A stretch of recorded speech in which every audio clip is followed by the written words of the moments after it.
Ya, baik. Terima kasih Pak Budi. Tadi sudah dikenalkan secara singkat oleh Pak Budi di CV yang tadi bahwa saya alumni Unpad tahun 2008 dan lulus kuliah di tahun 2012.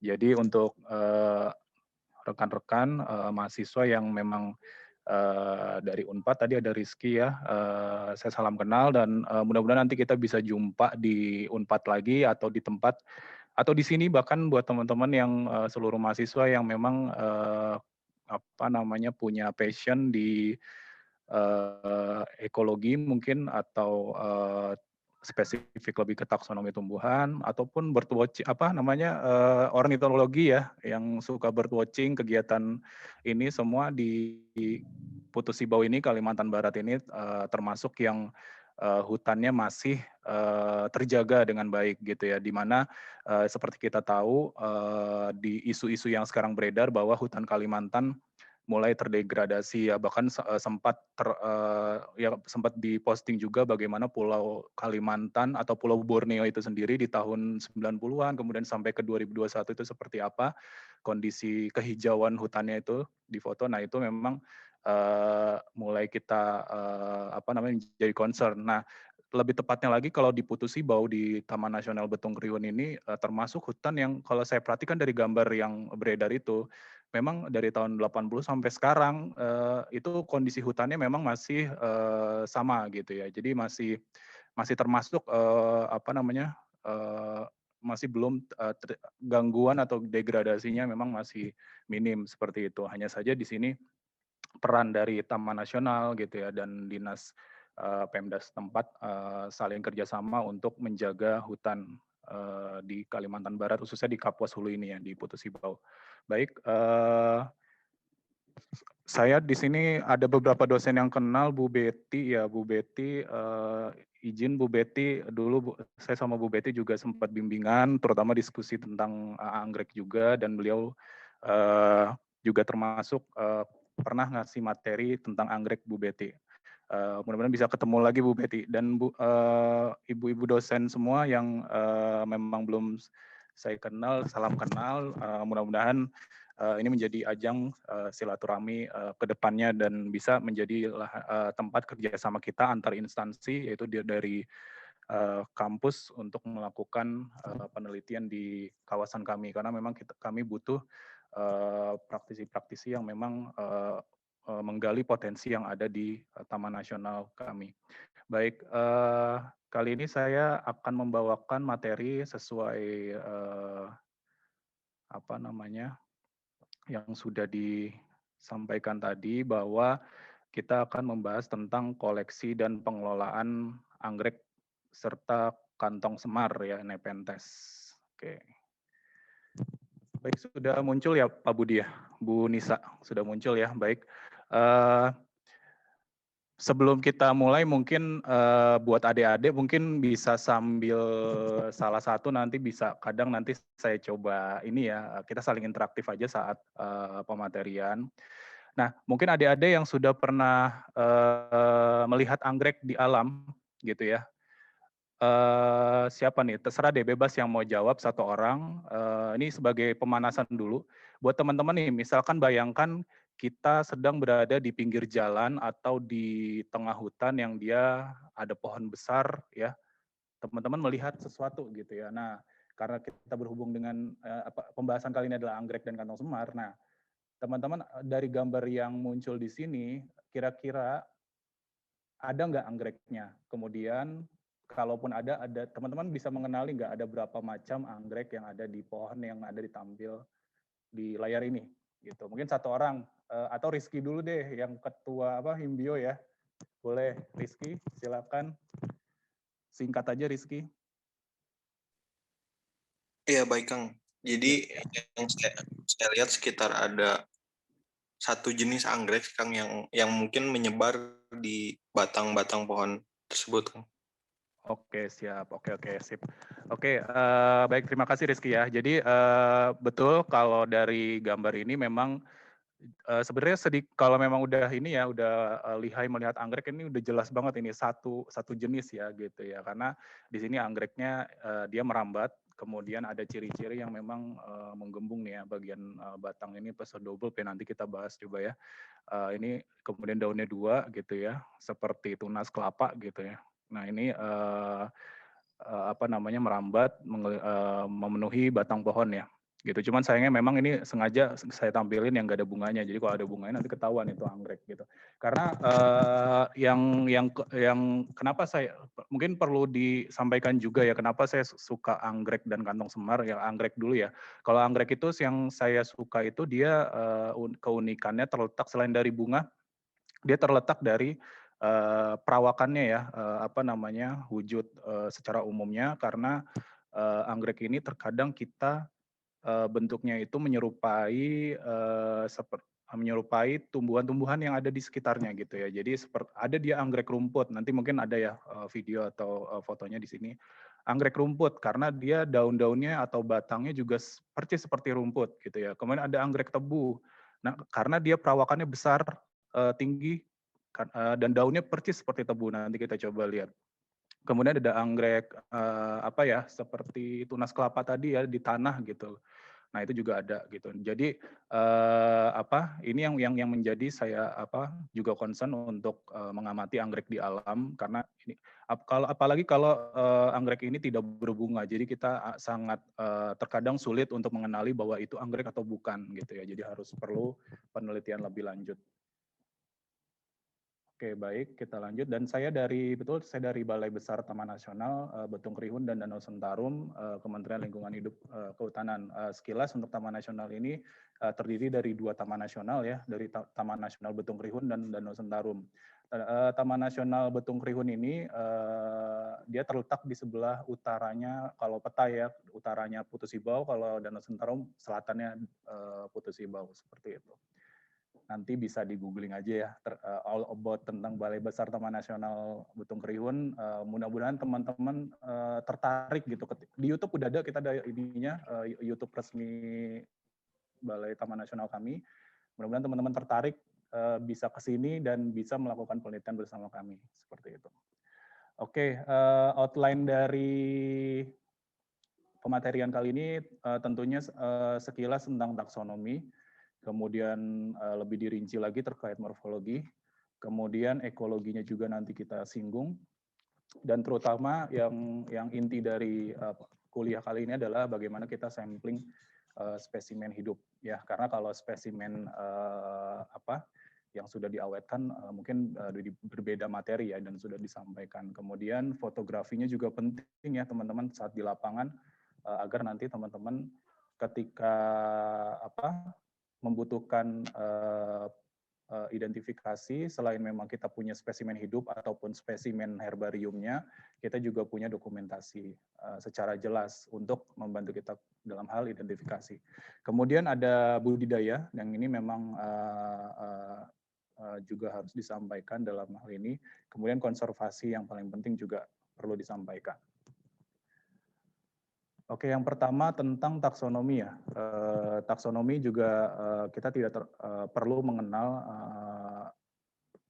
apa namanya dari taksonomi anggrek ini, bahwa masuk ke dalam ordo Asparagales dan kemudian familinya dia tersendiri Orchidaceae, seperti itu. Dan ini juga nggak akan saya lebih rinci ya, karena pasti sudah pernah disinggung. Oke, kemudian untuk informasi umum, bahwa tumbuhan ini termasuk anggrek ya, untuk anggrek ini termasuk kosmopolit, kemudian distribusinya luas, jadi hampir di seluruh benua itu ada ya. Kemudian yang paling banyak itu ada di Asia, daerah-daerah tropis ya. Kemudian untuk tahun 2019 ini saya dapat literatur kemarin itu ada 750 genus dan 43.000 spesies. Kemudian secara potensi yang sudah umum ya, yang sudah umum dari anggrek ini adalah sebagai tumbuhan hias.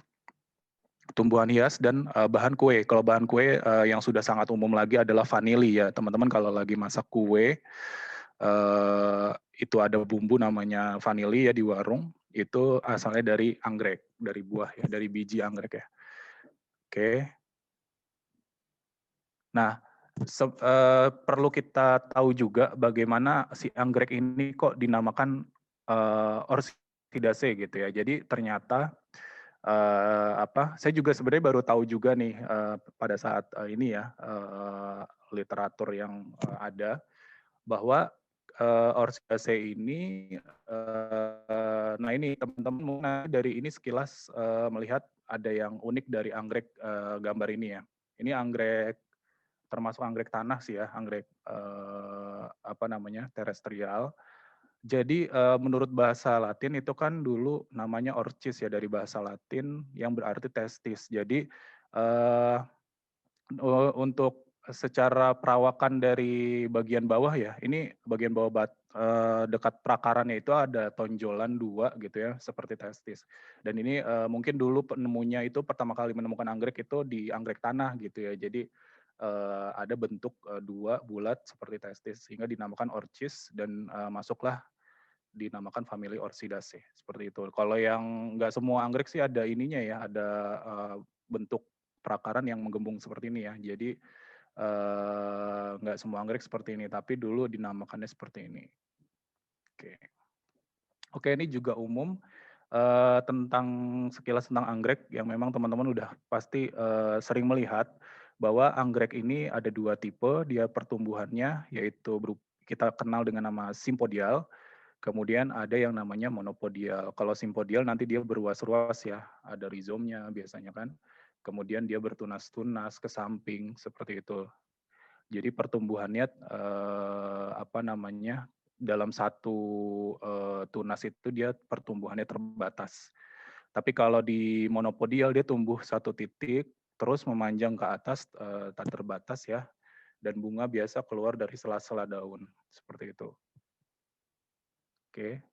Berikut morfologinya secara umum nanti bisa dilihat di handout-nya saja ya. Oke, kemudian di Indonesia coba kita lebih kerucutkan lagi bahwa di Indonesia itu teman-teman kita memiliki sekitar 5.000 spesies ya. 5.000 spesies, mungkin sekarang udah lebih banyak lagi.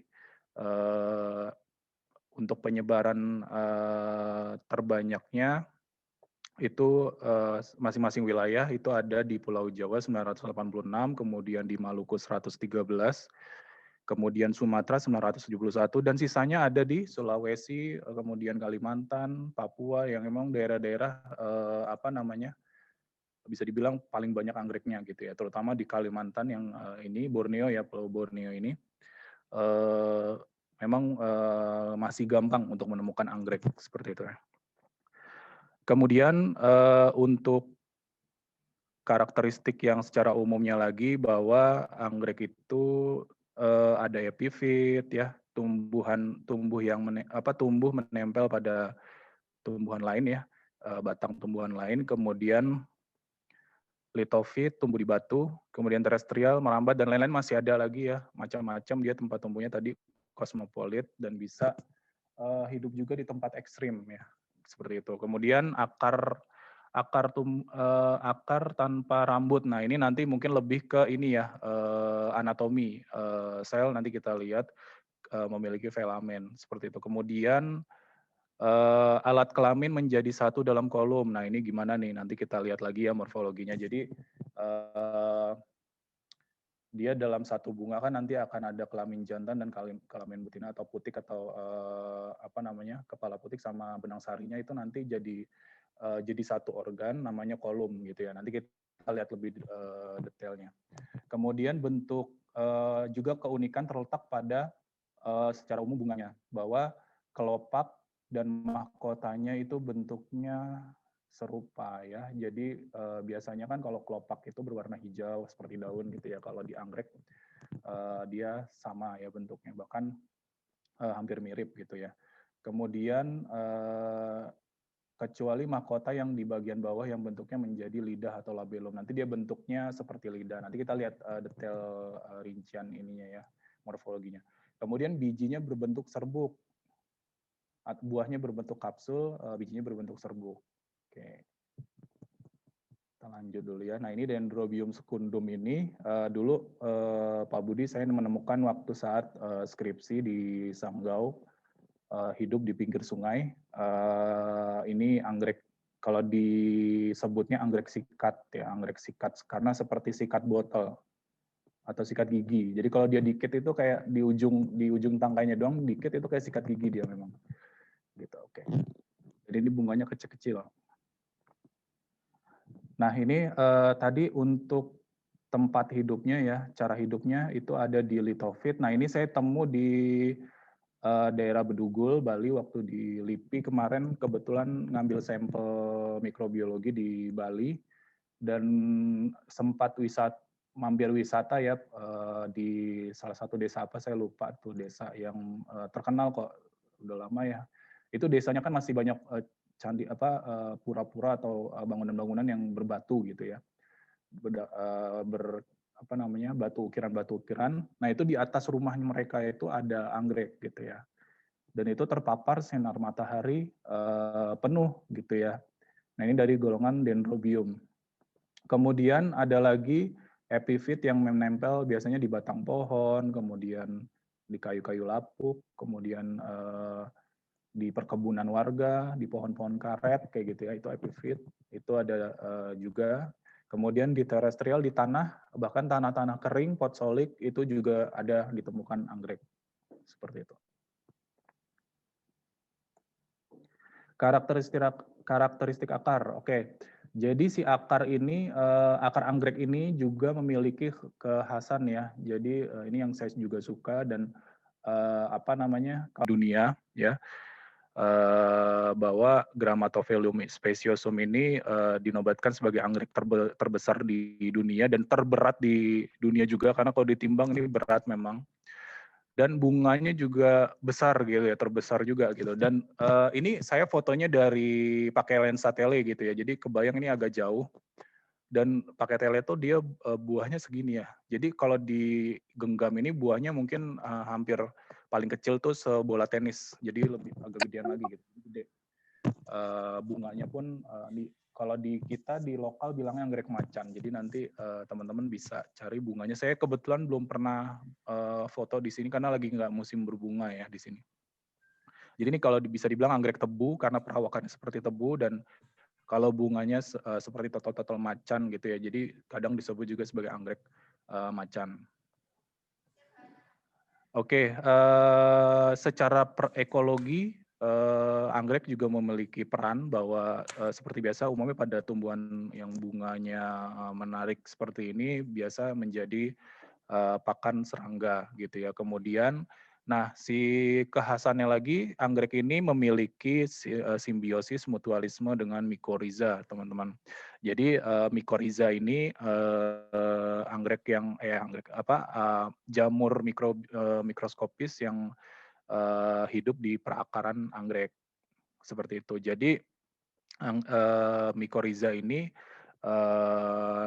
yang nantinya juga berperan sebagai perkecambahan dari biji anggrek, karena anggrek ini juga tidak semudah yang kita bayangkan seperti biji cabai kita lempar langsung numbuh gitu ya beberapa hari kemudian. Tapi kalau biji anggrek ini dia butuh proses yang membutuhkan organisme lain gitu ya, yaitu mikoriza. Karena nutrisinya yang dibutuhkan sangat tinggi untuk berkecambah. Makanya kalau di kultur jaringan juga dia khusus ya nutrisinya seperti itu. Kemudian dari habitatnya ini ya, itu juga terdapat gangguan yang mengancam kelestarian dari anggrek ini sendiri, yaitu sulitnya penyerbukan tadi, karena dari morfologi bunganya sendiri itu tadi yang putiknya itu tertutup oleh cap ya,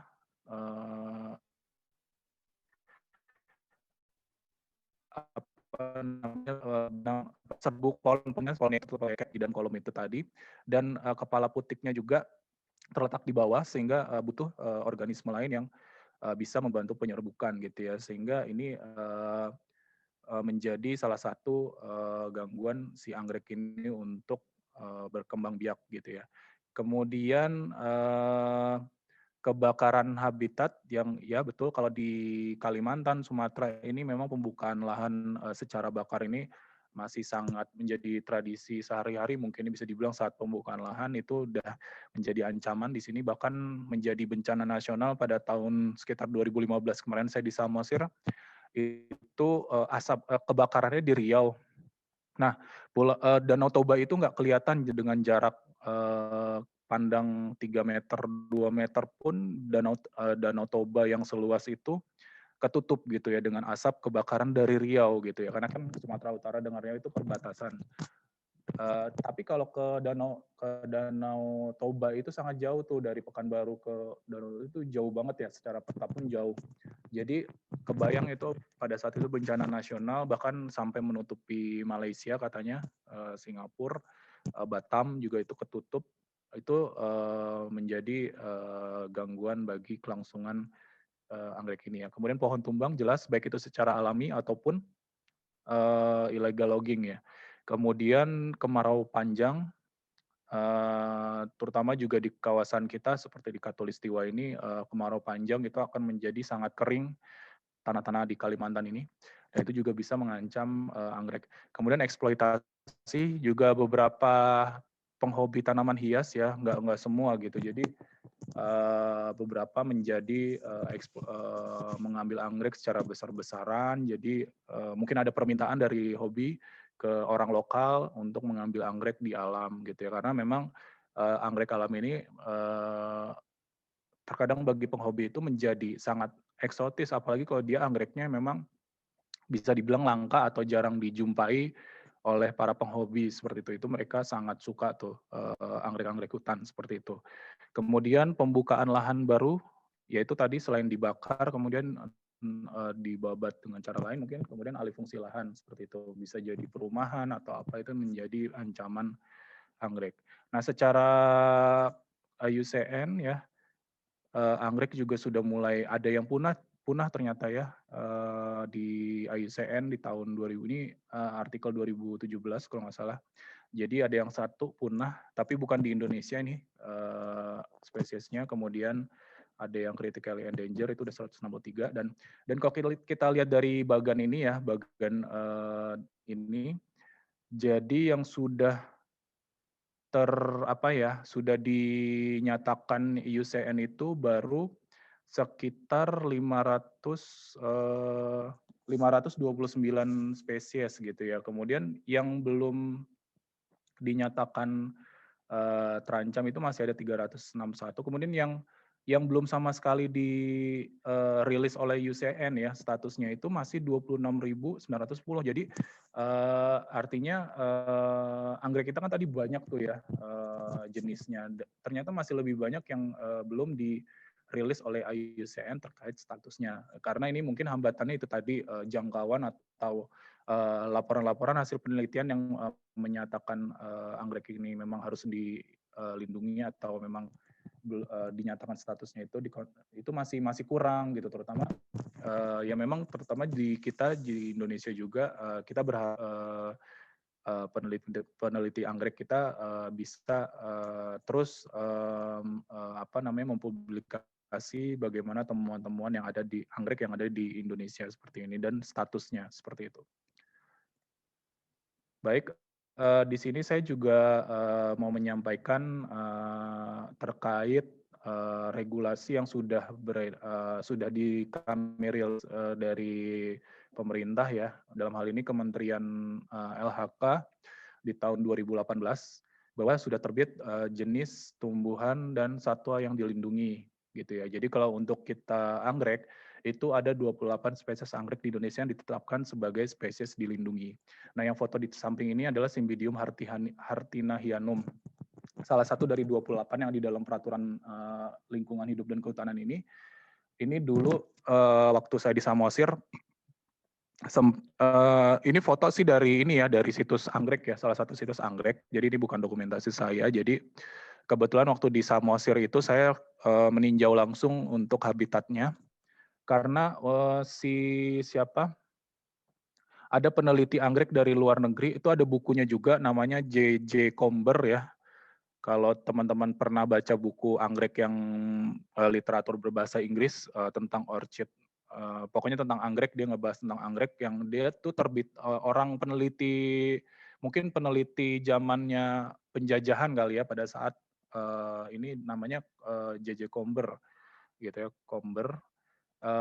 Beliau di situ di buku itu dijelaskan anggrek Cymbidium hartinahianum dan apa namanya Vanda sumatrana yang ada di Danau Toba. Jadi di situ dijelaskan clue-clue di gimana dia menemukan si Vanda dan Cymbidium ini di buku itu dijelaskan bahwa di Danau Toba kita harus naik, misalkan kita harus naik speed ke arah ini. Nah itu kita cari clue-nya bersama tim Kebun Raya Samosir dan kita ketemu yang Vanda sumatrana yang endemik Pulau Sumatera. Dalam hal ini dia tumbuh di pinggir Danau Toba. Kemudian Cymbidium hartinahianum ini agak jauh lagi dari danau, dia harus naik ke atas gunung. Tapi di area pekarangan rumah warga gitu ya. Jadi tepat dia di pinggir jalan lintas ini ya Aceh gitu. Jadi lintas provinsi.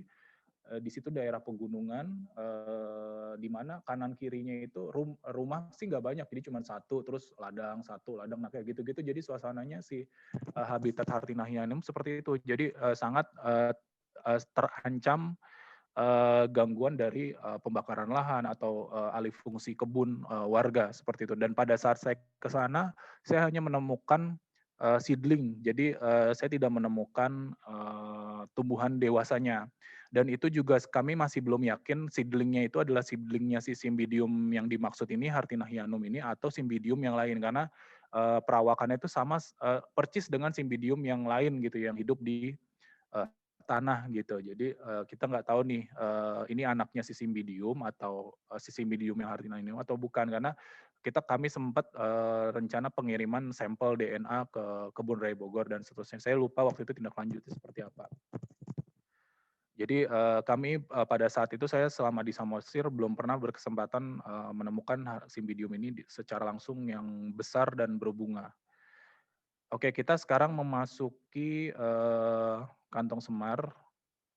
Nah, berbeda dengan anggrek yang memang memiliki keunikan. Kalau anggrek tadi dia termasuk tumbuhan monokotil ya. Kalau Nepenthes ini termasuk tumbuhan dikotil. Dan ordonya juga dia Nepentales kalau yang baru-baru ini. Kemudian familinya Nepenthaceae juga sendiri seperti itu. Kemudian di dunia ada 139 spesies, teman-teman. Kemudian ada 68 spesies di Indonesia. Nah, dari 68 itu 59-nya endemik Indonesia. Seperti itu. Nah, jadi di Indonesia ini termasuk surganya Nepenthes seperti itu. Terutama di Kalimantan, kemudian di Pulau Sumatera kita masih dengan mudah menemukan kantong semar di pinggir jalan. Nah, ini foto yang di samping ini, teman-teman, ini Nepenthes mirabilis di Pangkal Pinang. Nah, ini yang waktu saya, jadi walaupun saya kerjanya kemarin di finance ya, teman-teman, lama 4 tahun, tapi saya kerjanya dinas juga, dinas-dinas luar kota, dan kebetulan kemarin dapat pernah dinas ke Pangkal Pinang selama 3 bulan, bekerja di bidang finance. Tapi Sabtu Minggu saya juga jalan-jalan gitu. Jadi saya emang hobinya kalau Sabtu Minggu males gitu ya di kosan karena panas dan nggak ada ini juga kan. Jadi saya coba eksplorasi yang deket-deket aja gitu sama teman-teman kantor. Nggak sampai ke hiking gunung lah atau sampai menginap camping gitu nggak. Jadi lebih ke yang deket-deket aja. Nah kalau di Pangkal Pinang, kemudian di Pulau Sumatera, di Samosir, di Kalimantan itu kita bisa menemukan kantong semar memang di pinggir jalan gitu. Jadi mereka habitatnya masih bersama dengan semak-semak yang biasa kita lihat ya. Rumput, kemudian pakis gitu ya. Jadi ada si kantong semar ini. Kemudian Nepenthes itu juga kalau kita belajar tentang asal-usul kenapa dinamakan Nepenthes? Karena diambil dari bahasa Latin. Dulu ini yang cerita dewa ya, kalau nggak salah cerita dewa, itu salah satu dewi, pokoknya dewa-dewa Yunani sana, itu putrinya itu dia pada saat itu sedang depresi, stres, kecewa, dan dia meminum obat namanya Nepenthe gitu ya. Nah itu obat anti stres, kemudian depresi, kekecewaan. Jadi ketika habis minum itu dia langsung segar lagi lah gitu. Nggak tahu deh itu obat maksudnya kayak narkoba gitu kah atau apa? Saya nggak paham. Tapi yang jelas ini obat anti stres. Jadi makanya dinamakan Nepenthes karena juga dia karena minumnya juga di gelas gitu ya di cawan. Nah itu juga dianggap karena kantongnya ini seperti cawan gitu ya, seperti botol atau tempat minum gitu ya. Jadi makanya dia minum dan makanya dikatakan Nepenthes gitu. Dan sekilas gitu ya, pemanfaatan juga ini bisa jadi obat gitu ya untuk air yang ada di dalam kantong semar ini. Jadi air karena kan ini nanti kalau kita lihat di slide berikutnya, ini kan ada air nanti airnya ini bisa kita minum, tapi dengan syarat yang dia kantongnya masih tertutup. Kalau udah mangap begini, ya udah terbuka begini gitu ya, udah banyak serangga-serangga masuk gitu ya, udah kontam gitu. Jadi kalau dia masih tertutup, nah itu airnya masih murni dan itu bisa jadi obat. Jadi ada kaitannya dengan sejarah Yunani yang kenapa dia dinamakan mungkin Nepenthes seperti itu. Oke, untuk habitat Nepenthes juga kalau di Nepenthes ini bisa dibilang juga bisa hidup di tempat ekstrim dan ekstrimnya itu bisa yang basah-basah sekalian atau kering-kering sekalian gitu ya. Jadi yang emang miskin hara dan secara suhu juga sangat ekstrim ya. Dan ini di sini ada hutan rawa gambut, kemudian hutan kerangas yang memang kering ya, kering berpasir.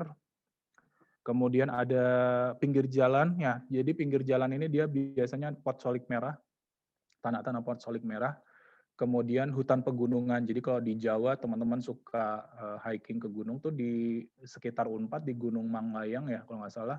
Itu juga masih ada tuh kantong semar di puncak gunungnya. Jadi coba aja kalau nanti mungkin ada kegiatan lapangan dari Himbio atau penelitian yang memang mau coba ngedata tumbuhan yang ada di puncak gunung Manglayang, boleh nanti sekalian didata masih ada nggak sekarang gitu ya. Jangan-jangan ini sudah nggak ada gitu ya atau kena longsor karena biasanya dia kalau di pegunungan itu suka di tebing-tebing kayak gitu ya di batang pohon juga kadang nempel batang pohon berlumut ya itu juga ada di situ. Jadi saya juga penasaran untuk kondisi kantong semar yang ada di Jawa itu sekarang seperti apa gitu karena saya nggak terlalu ngikutin yang ada di Jawa gitu karena untuk mencari kantong semar di Jawa agak sulit jadi harus naik gunung seperti itu. Oke, kita lihat morfologinya secara umum. Ada namanya, bentar ya, masih cukup ya, sedikit lagi ya. Oke, ada namanya, ini morfologinya ya secara umum. Jadi gini teman-teman, kantong semar itu bukan buah ya teman-teman. Kadang ada orang-orang sekitar sini ya gitu ya. Jadi masih belum mengenali istilah dari kantong semar itu apa sih sebenarnya, dia buah kah atau bunga kah gitu ya. Jadi kadang orang bilang di sini tuh buah gitu ya. Jadi kantong semar ini dia bukan buah ya teman-teman. Jadi teman-teman kalau udah belajar morfologi yang dasar-dasar itu, jadi di ujung daunnya itu dia termodifikasi gitu ya. Ujung daunnya termodifikasi menjadi kantong ya seperti ini. Jadi dia itu tadi fungsinya membentuk kantong karena dia untuk menyesuaikan diri dengan habitatnya yang ekstrim tadi, yang miskin hara. Jadi dia membentuk kantong untuk mendapatkan nutrisi tambahan dari serangga-serangga yang terperangkap di dalam kantongnya ya teman-teman. Nah fase kantongnya itu ada dua teman-teman. Jadi kantongnya itu nanti mungkin sekilas teman-teman akan menganggap ini kantongnya antara kantong satu dengan kantong yang lain dianggapnya mungkin di tumbuhan yang lain ya berbeda spesies, tapi padahal itu masih spesies yang sama tapi fasenya berbeda. Jadi ada yang namanya lower pitcher ya, kantong bawah. Jadi ketika dia fase tumbuhannya masih roset gitu ya atau ya bisa dibilang masih kecil gitu ya atau masih remaja gitu ya. Nah, itu masih dalam masa-masa pertumbuhan itu biasanya dia bentuk kantongnya adalah lower pitcher. Jadi bentuk kantongnya itu memiliki ciri khas tersendiri ya. Jadi ntar dia ada cirinya lagi. Kemudian kalau dia udah besar lagi nanti ada istilahnya kantong atas ya. Dan dia pun bentuknya agak berbeda ya. gitu. Jadi kayak lebih trompet gitu ya. Kemudian kalau yang di bawahnya itu kayak gelas bulat gitu ya. Nah, biasanya seperti itu. Nah, ini ciri-ciri yang detailnya lagi. Jadi untuk struktur kantong, nah jadi kalau yang tampil di sini dia kantong ini nih, kantong atas nih berarti. Jadi kalau kantong atas itu dia sulur ya, kita sebut tali nih, tali di ujung daun ini atau sulur tendril ya seperti itu. Jadi dia berada di belakang ya. Kalau kita anggaplah ini mulut gitu ya seperti orang, ini perutnya di depan gitu ya, ini pinggangnya gitu ya. Nah ini di belakang itu dia, jadi kalau si kantong atas itu dia di belakang sulurnya dan dia tidak ada sayap ya. Jadi kalau di kantong nanti saya liatin yang ininya ya, lebih dekatnya. Jadi kalau di kantong bawah tuh kalau kita lihat tendrilnya itu atau sulurnya itu ada di depan mulutnya gitu ya, di depan perutnya gitu ya. Nah, kemudian dia ada struktur seperti wing gitu ya, sayap di perutnya itu. Nah, kalau udah memasuki dewasa atau dia sudah bisa berbunga gitu ya. Nah, itu wingnya itu dia sudah tidak ada nih di depan perutnya nih. Nah, kemudian dewasa itu nanti dia yang dikatakan bunga juga ini ya ada ya di lain-lain terpisah dari si kantongnya. Jadi ini bunganya ada di sela-sela daunnya seperti itu. Kemudian dari segi struktur daunnya pun juga ada dua macam. Jadi ada yang bertangkai daunnya tuh ada yang bertangkai kayak gini dan ada yang memeluk batang ya. Ada istilah kan di morfologi memeluk batang. Jadi dia tidak bertangkai. Ya kalau ini yang Kompleksikaulis ya digambarin kalau salah. ya ya seperti itu Pak. Saya lupa istilahnya. Jadi dia memeluk. Jadi ntar ada deh fotonya ya. Jadi ini kan kelihatan ada tangkai. Nah itu dia memeluk. Jadi itu menjadi nanti ciri-ciri ya. Nah, untuk perkembangan, jadi gini, tadi di depan saya sempat singgung bagaimana air kantong semar bisa diminum. Jadi secara perkembangan dia dari kecil dulu nih pendek gitu ya, dari ujung gitu ya, pendek terus lama-lama panjang sulurnya, kemudian menggembung lah terisi air gitu ya. Airnya itu dari dalam ya, dari enzim enzim jadi berupa semacam enzim gitu dia cairannya, bukan dari luar tapi dari dalam tumbuhannya itu sendiri. Kemudian menggembung dan udah ada airnya dan kemudian terbuka ya gitu. Nah, untuk tanaman karnivora ini jadi kita bilang sebutlah ini tanaman karnivora gitu ya. Jadi kan tanaman karnivora tuh macam-macam ya teman-teman. Mungkin teman-teman suka main di game itu Plant versus Zombie. Ada yang kayak jebakan tikus itu ya, Venus, kemudian ada yang dia kayak botol cawan kayak kantong semar juga ada, macam-macam gitu. Jadi kalau yang kantong semar ini dia termasuk trap atau jebakan yang pasif gitu ya. Jadi dia tidak akan ketika ada hewan masuk ke dalam kantongnya, dia tidak akan menutup. Mungkin beberapa games ya, karena beberapa saya sempat main game yang berhubungan dengan tumbuhan. Jadi ada kalau teman-teman tahu nih nggak tahu nih zaman sekarang masih tahu nggak Final Fantasy gitu ya. Jadi kalau zaman sekarang tuh taunya game-game di handphone gitu ya PUBG. Jadi kalau di PlayStation itu dulu ada namanya Final Fantasy game.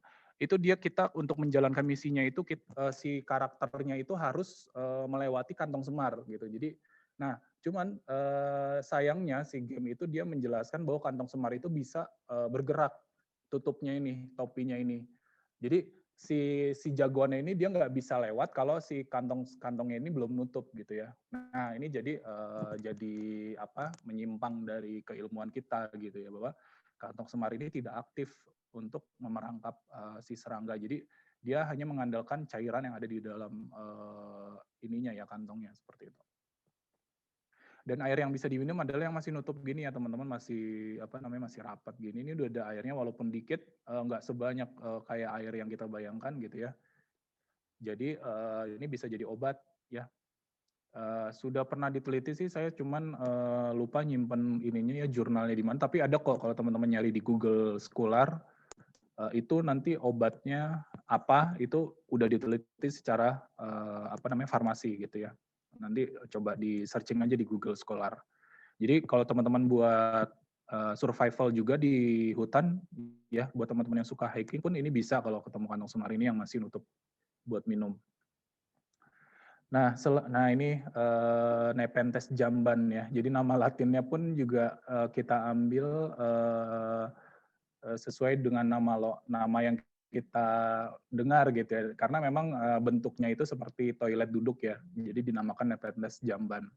Ini ada kemarin saya temu di Sumatera Utara di salah satu pegunungan di Sumatera Utara.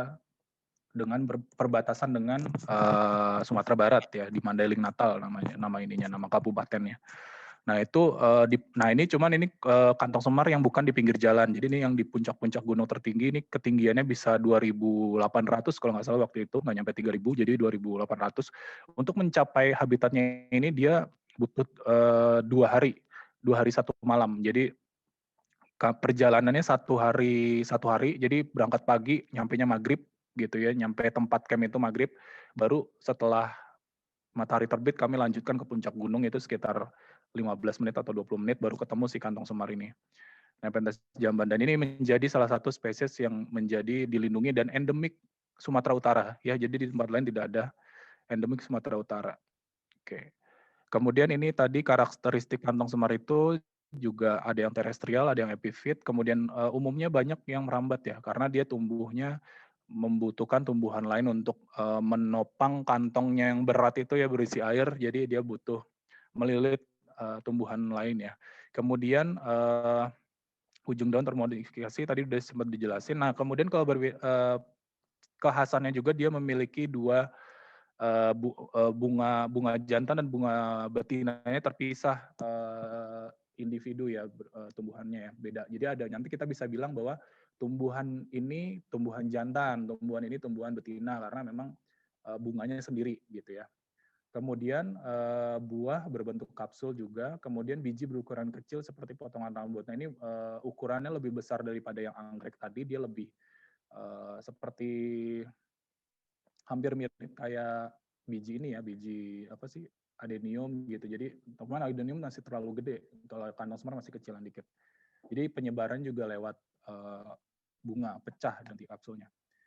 Oke, tadi dikatakan bunga jantan, bunga betina. Jadi satu tumbuhan itu dia tidak bisa menghasilkan buah gitu. Jadi harus dua tumbuhan kita serbuki secara manual atau dibantu dengan juga sama diperlukan bantuan serangga untuk bisa menyampaikan si polen ini ke tumbuhan betinanya gitu ya.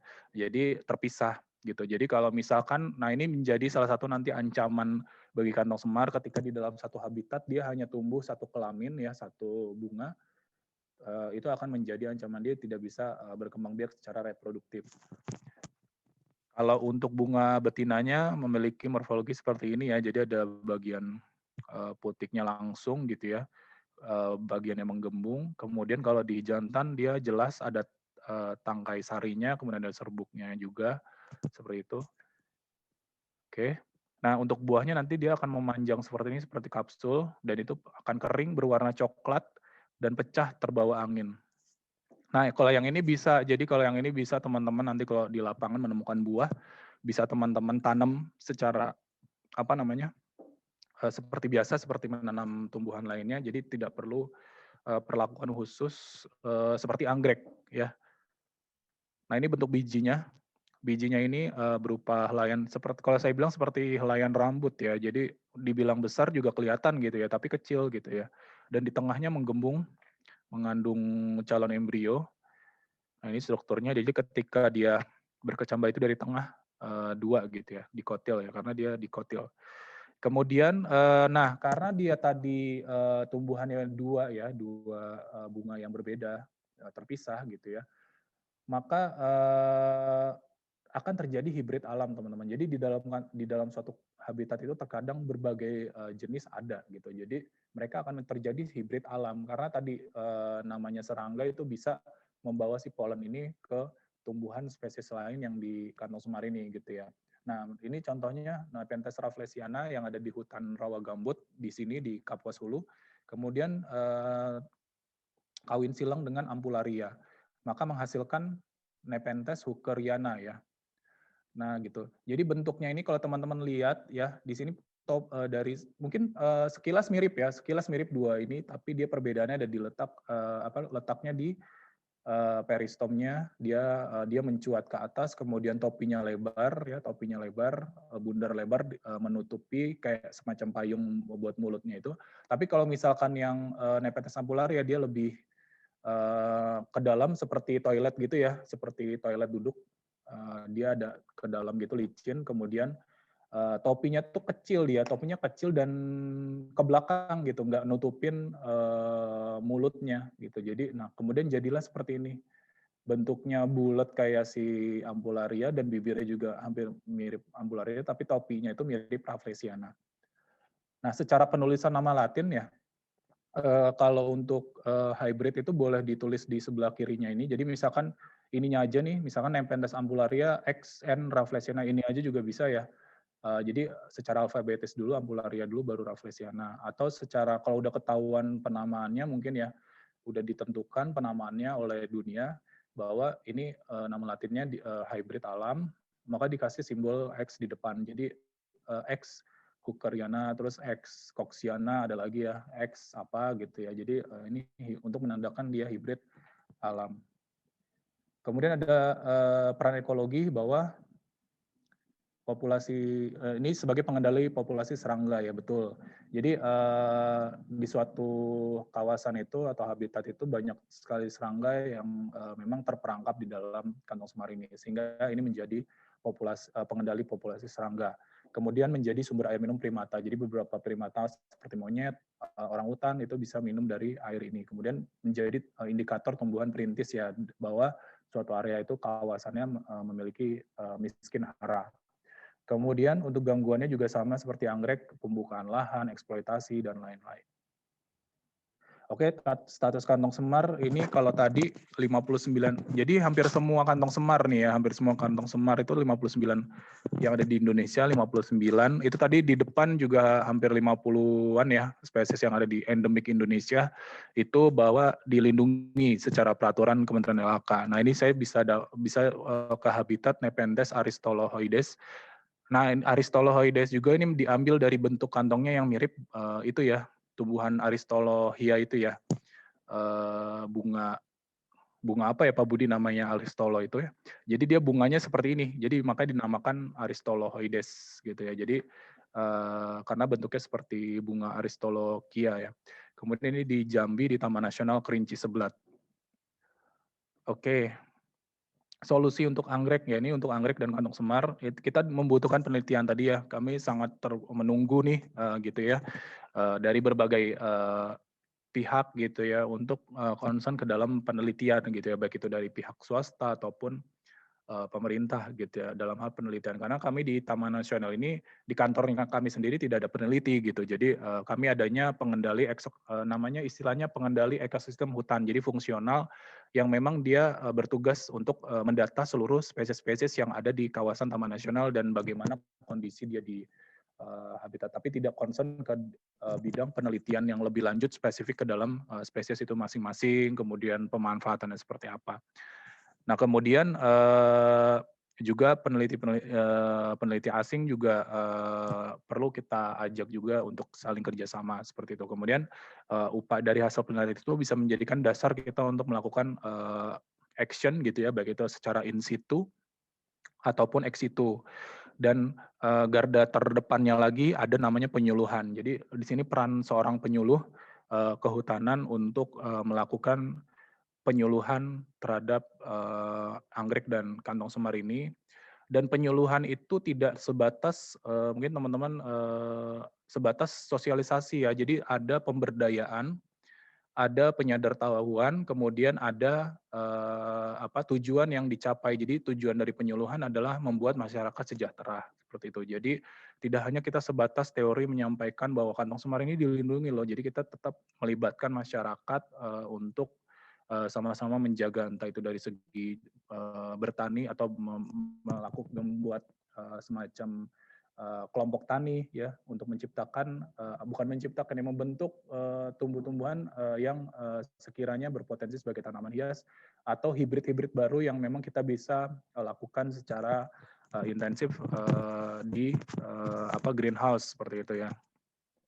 Karena kantong semar dan anggrek ini bisa tadi ya, karena dari segi cara dia penyerbukannya itu bisa sangat dibutuhkan bantuan organisme lain. Nah ini di Taman Nasional Betung Rihun sudah upaya pengayaan jenis untuk tumbuh-tumbuhan yang memang dirasa penting untuk diperbanyak lagi gitu ya. Kemudian di Danau Sentarum bahkan ada sanctuary ya. Sanctuary itu jadi pembibitan di alam masih di dalam kawasan juga. Jadi dia khusus anggrek hitam nih di sini. Jadi dan ini menjadi inisiatif dari masyarakat. Nah, ini yang dinamakan proses tujuan dari penyuluhan itu. Jadi masyarakat sendiri yang bisa mengelola, kemudian memiliki inisiatif dan mau melakukan upaya-upaya konservasi tumbuhan seperti itu. Kemudian di Kebun Raya LIPI juga ada namanya orsidarium ya teman-teman. Jadi kalau teman-teman yang domisili di Bogor atau di Jakarta sekitarnya silakan main ke Kebun Raya.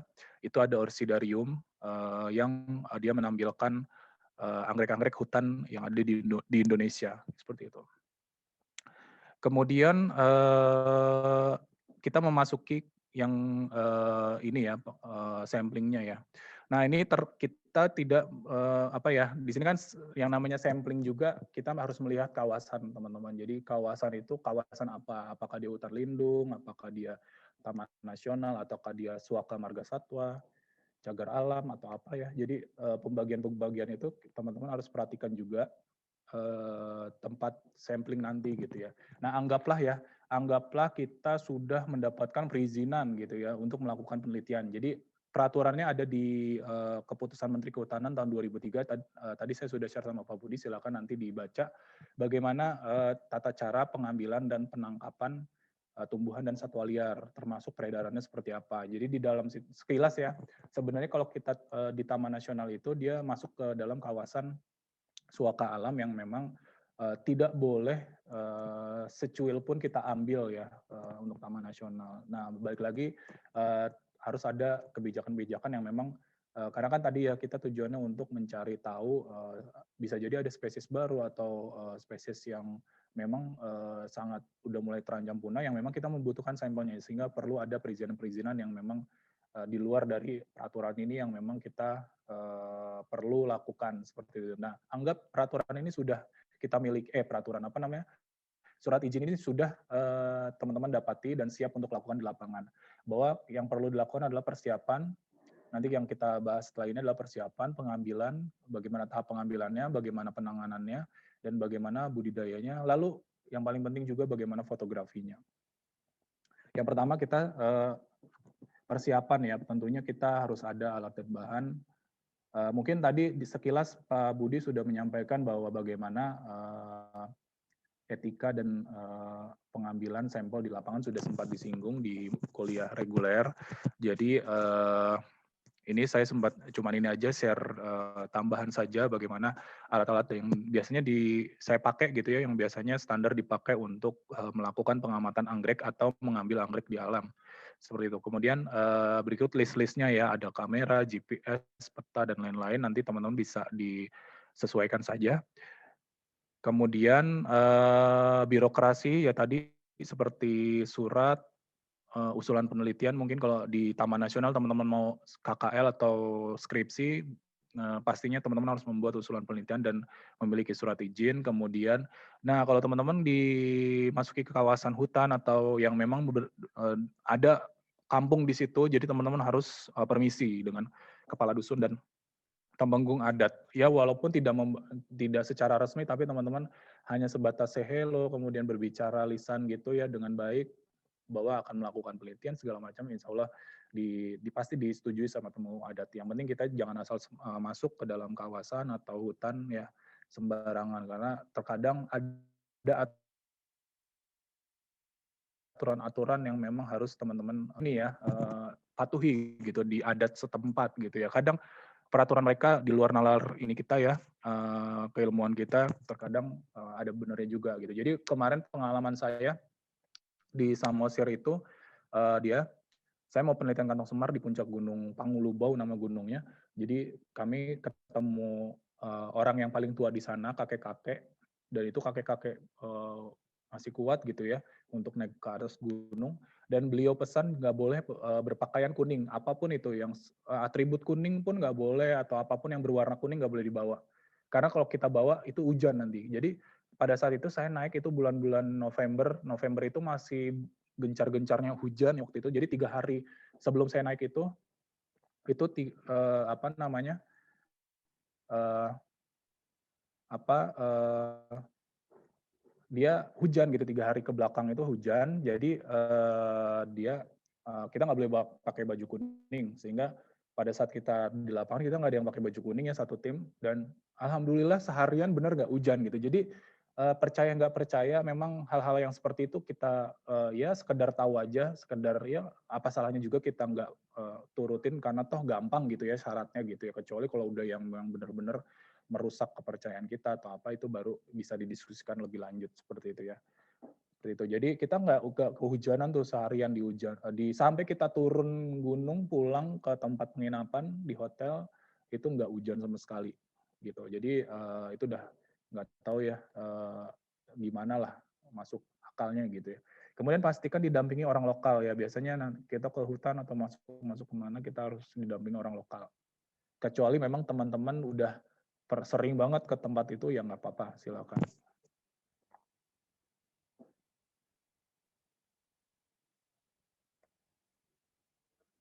Nah, kita memasuki pengambilan ya. Untuk anggrek kan tadi ada berbagai macam cara hidupnya ya, ada yang epifit, ada yang tanah. Nah, kalau yang epifit ini dia ada aturannya ya. Jadi memang kita ambil yang biasanya kalau kami itu di sini kita ambil cari yang dewasa gitu ya, yang memang dia sudah banyak ininya nih, apa tunas-tunasnya, apa bulb-bulbnya ini ya.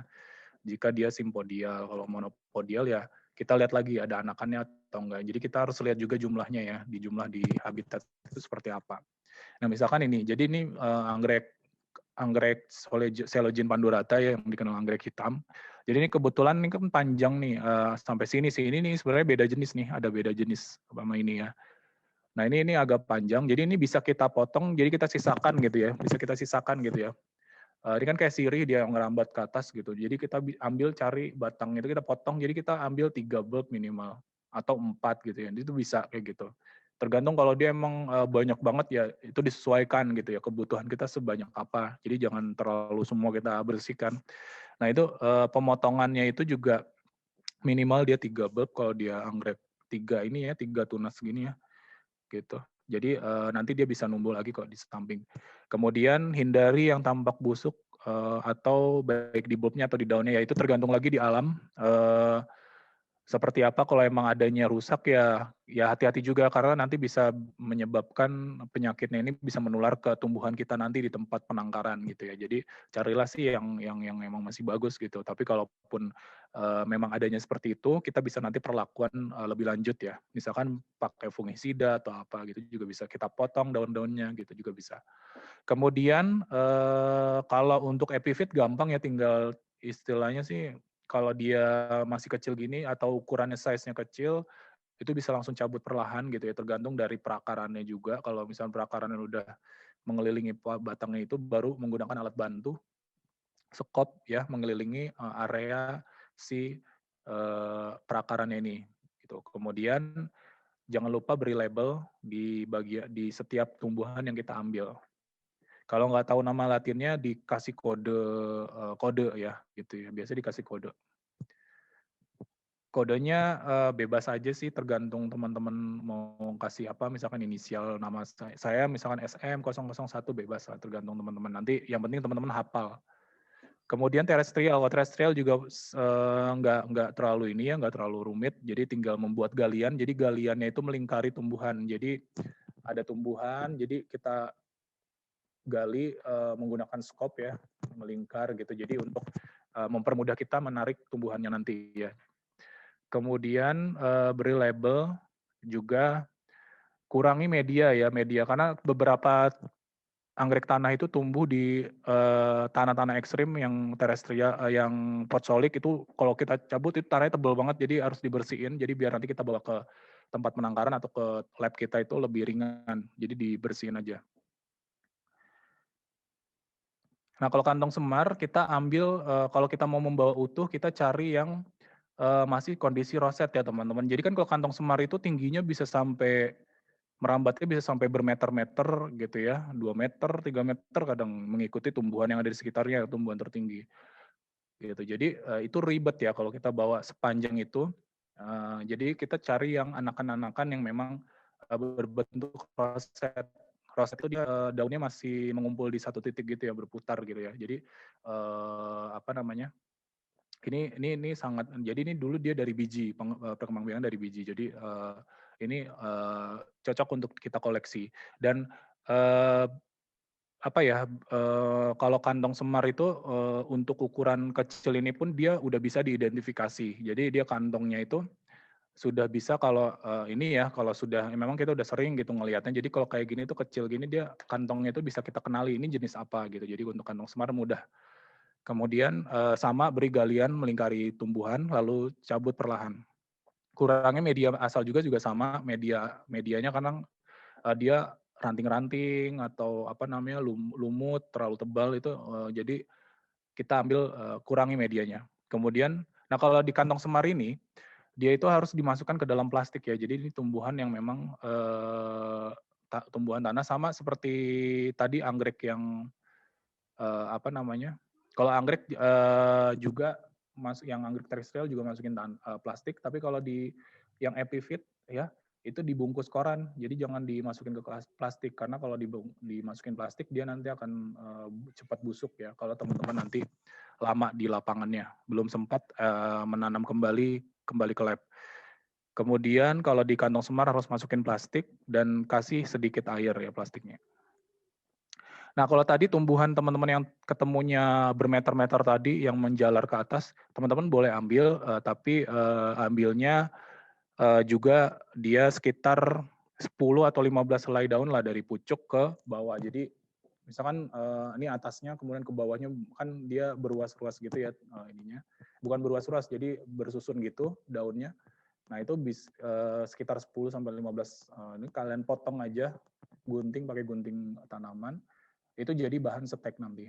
Jadi nanti biar nggak apa-apa nanti yang bagian bawah dia akan tumbuh tunas. Untuk kantong semar untuk pertunasan dia termasuk yang cepat ya. Jadi kalau kita potong atasnya pun nggak apa-apa nanti dia akan bercabang lagi seperti sirih gitu ya. Kemudian beri lebar dan masukkan juga sama ke plastik seperti itu. Oke. Nah, bagaimana kita sampai di di tempat nanti kita penanamannya itu kalau untuk anggrek epiphyt tinggal digantung seperti ini. Jadi teman-teman nanti kan tadi 3 bulb, 4 bulb gitu satu-satu kita ambil. Nah ini kan ini satu ceritanya nih kemarin tuh satu rangkaian dia ngelilit panjang terus kami bagi-bagi gitu ya. Jadi 3 bulb, 4 bulb gitu. Nah kita gantung terbalik nih pakai tali rafia. Nih untuk sementara misalkan teman-teman penelitiannya seminggu gitu ya, 3 hari atau berapa, ntar di tempat camp itu teman-teman langsung buka dari koran, terus teman-teman kayak dijembreng gitu ya, digantung terbalik. Nah selama setiap hari, setiap pagi sore itu disemprot-semprot aja pakai atau diciprat-cipratin kalau nggak punya semprotan, ciprat-cipratin dikit aja.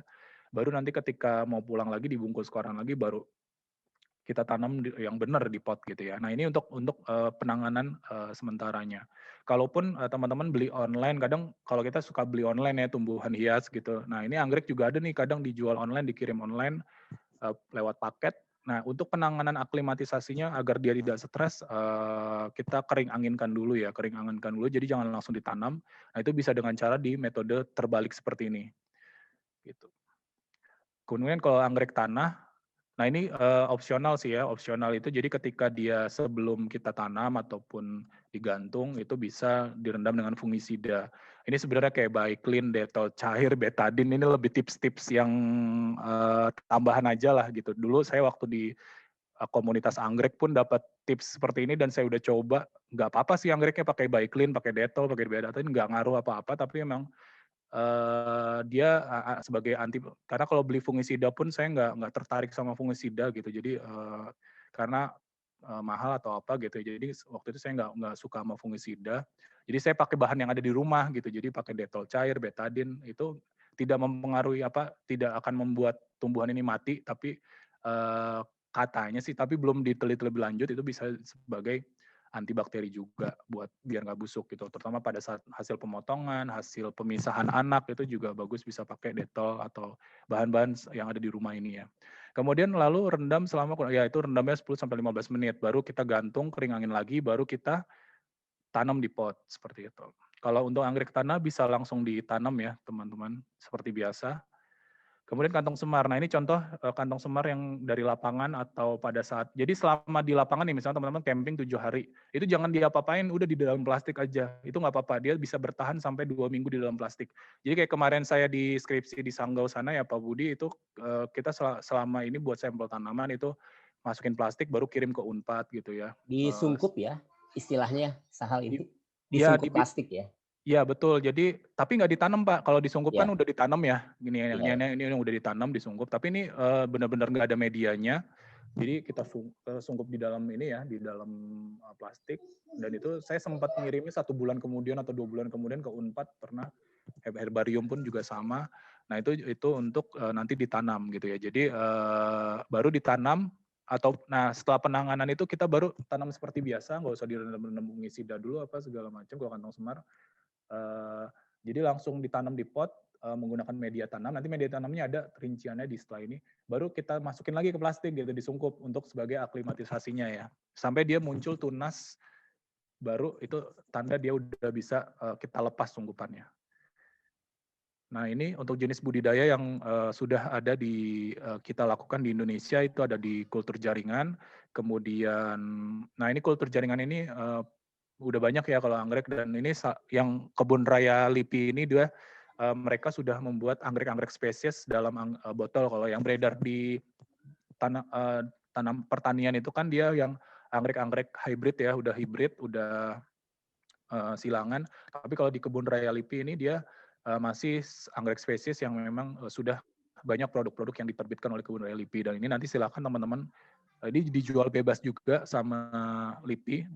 Satu botol terakhir saya ini 50.000 kalau nggak salah, nggak tahu sekarang ya. Satu botol 50.000 isinya banyak ininya, anakannya. Ini udah siap tanam. Kemudian ada lagi namanya stek rebah ya. Ini kalau saya bilang sih stek rebah ya, tapi saya nggak tahu nih istilah di pertaniannya apa. Jadi ada anggrek dia batangnya itu kita bisa, bulbnya itu bisa juga kita potong-potong seperti kita nanti buat stek. Kalau stek kan ditegak ya, tapi kalau ini dia direbah aja, taruh di lumut ataupun tempat-tempat lembab, tutup plastik, itu nanti dia akan tumbuh tunas nih seperti ini. Kemudian bisa juga beberapa jenis anggrek seperti anggrek tanah itu seperti Spathoglottis, Arundina itu disemai biji manual tuh bisa. Nah ini saya kemarin coba nyemai dan yang jadi sih nggak semua jadi ya, jadi cuma dikit gini aja nih. Kemudian kantong semar lewat biji juga bisa. Kalau kantong semar lebih gampang, jadi peluangnya lebih tinggi dia daripada anggrek lewat biji. Kemudian setek air, jadi kantong semar juga bisa ditanam di air ya, ataupun kalau mau setek ya juga bisa. Ini saya sampling dari ambil anakan ya, anakan tadi roset, kantong semar yang dia kebetulan pas saya ambil juga masih ada akarnya gitu, masih ada sisa akarnya.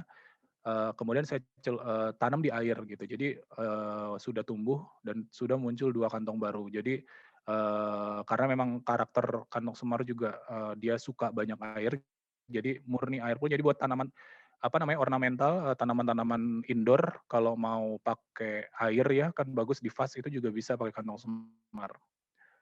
Kemudian anggrek di pot menggunakan lumut juga bisa, arang juga bisa ya tadi. Nah ini media tanam, list media tanamnya nanti bisa dibaca ya teman-teman. Kadar cahaya pun juga saat budidaya juga berbeda-beda, jadi tergantung dari apa ya, kalau di anggrek itu tergantung genus ya.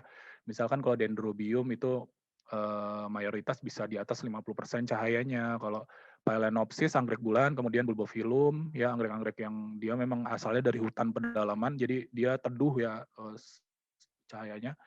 Kemudian ada juga yang suka full 100% ada anggrek tanah gitu ya. Penyiraman bisa melalui spray, kemudian air secukupnya gitu ya pagi dan sore, atau tergenang tadi, bisa tergenang ataupun menggunakan full air juga nggak apa-apa untuk kantong semar. Tapi untuk anggrek itu bisa di-spray, bisa juga disiram biasa. Tergantung dari jenis anggreknya juga sih ya. Oke. Nah pemupukan baik secara kimia ataupun organik juga bisa. Dan tips-tips pemupukan lainnya yang memang kadang bahan-bahan dapur yang katanya bisa juga, itu juga bisa lah, banyak lah itu biasanya penghobi-penghobi saling modifikasi pupuk yang memang ada di dalam rumah kita gitu ya. Sampah-sampah rumah pun bisa seperti itu. Cuman yang secara terkontrolnya ini bisa pakai Liquinox. Ini bahan-bahan pertanian semua yang ada di toko pertanian, teman-teman bisa dapat. Itu B1. Nah, B1 ini berfungsi untuk nah ini teman-teman kalau habis sampling dari lapangan, ada baiknya saya sarankan pakai B1 ini, boleh B1-nya Liquinox ini atau B1-nya IP yang tablet yang dijual bebas itu juga bisa dilarutin. Jadi ini untuk anti stresnya ya, jadi untuk cepat memunculkan tunas dan cepat memunculkan akar baru. Jadi untuk mengurangi stres tanaman itu pakai Liquinox. Kemudian pakai NPK juga tapi NPK-nya juga jangan yang sembarangan buat padi atau segala macam, itu terlalu panas. Tapi kita bisa ada yang merek khusus untuk anggrek ya, Gandasil biasanya, Growmore atau yang lain juga ada yang khusus anggrek. Atau mau pakai pupuk organik cair juga ya, bisa yang sudah jadi seperti itu. Nah kalau kita berbicara stek batang kantong semar, nah ini tadi yang sempat di depan itu ada daun memeluk batang, kemudian ini daun memeluk batang, jadi dia nggak ada tangkainya nih, jadi langsung ini ya memeluk batang ini ya.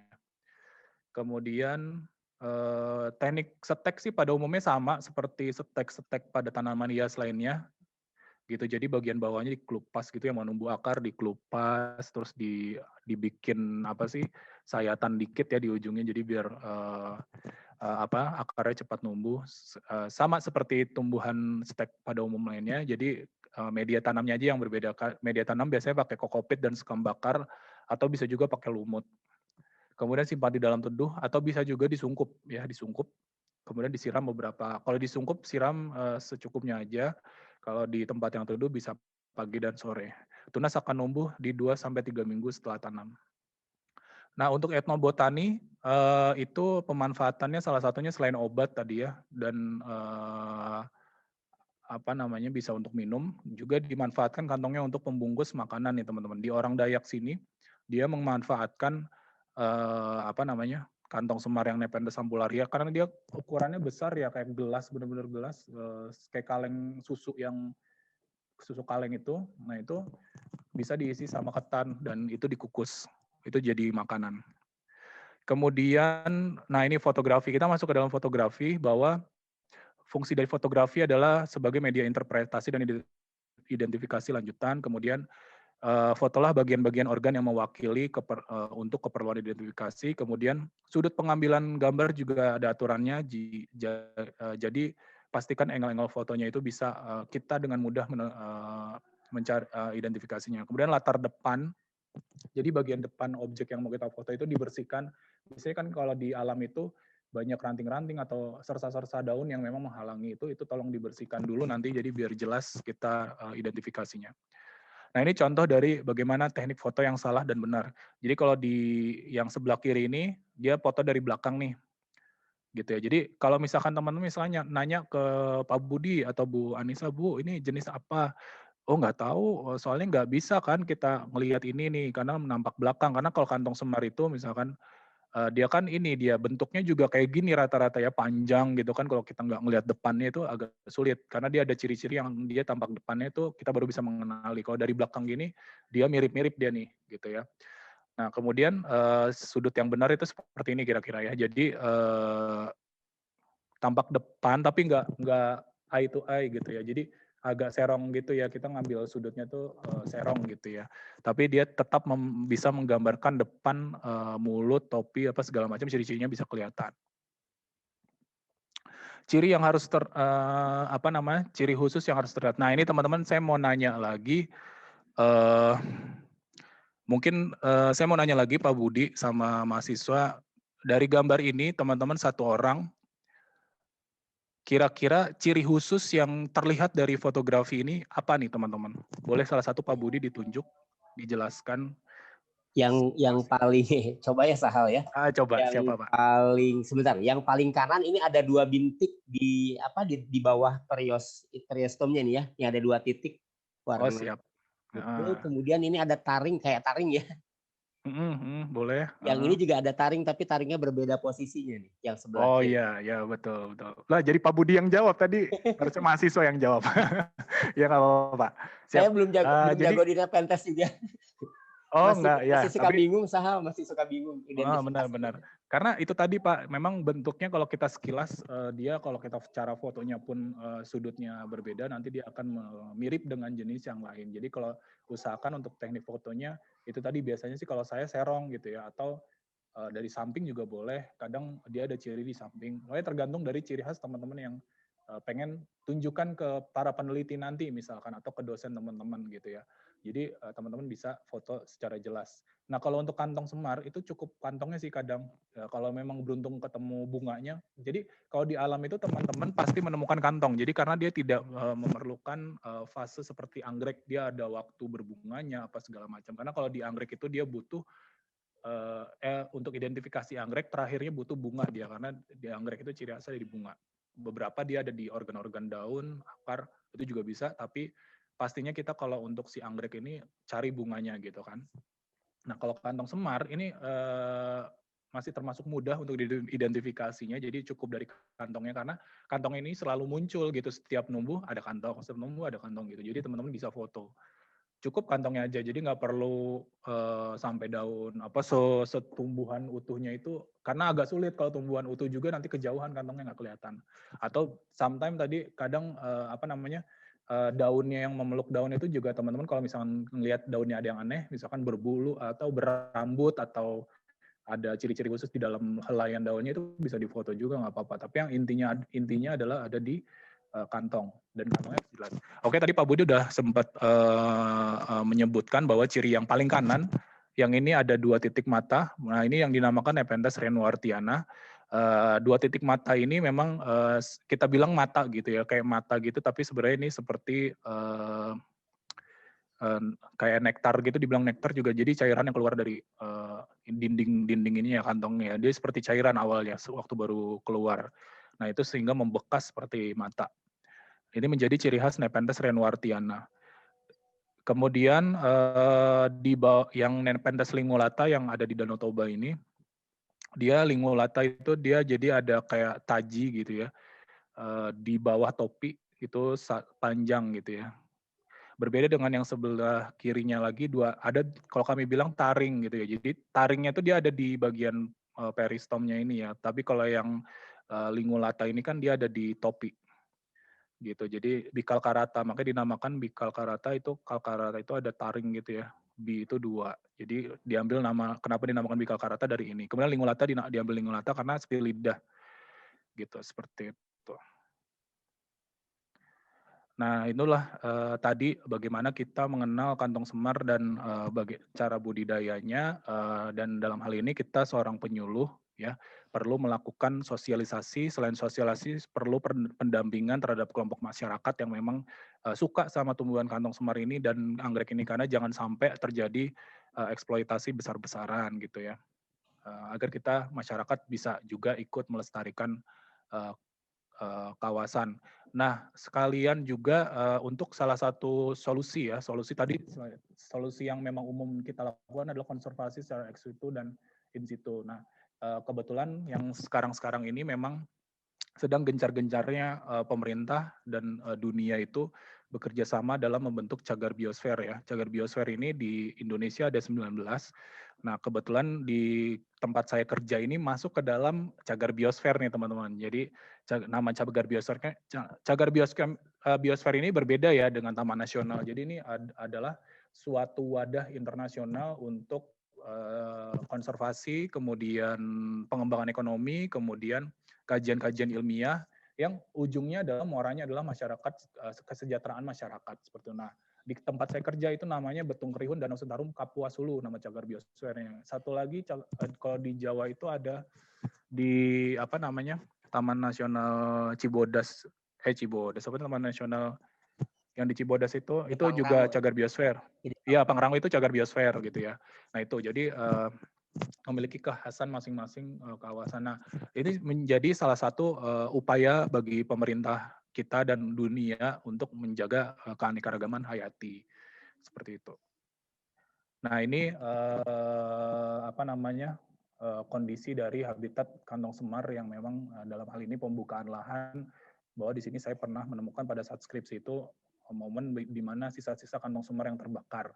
Walaupun jenis yang ditampilkan ini sebenarnya di dalam Kementerian LHK itu tidak, tadi saya baca itu tidak masuk sih, tapi ini menjadi kalau terus kayak seperti ini akan menjadi ancaman bagi keberlangsungan kantong semar itu sendiri. Sekian dari saya, Pak Budi. Mohon maaf kalau terlalu panjang, mungkin sisa waktunya udah tinggal dikit ya. Ya udah buat tanya jawab. Saya kembalikan untuk ke Pak Budi.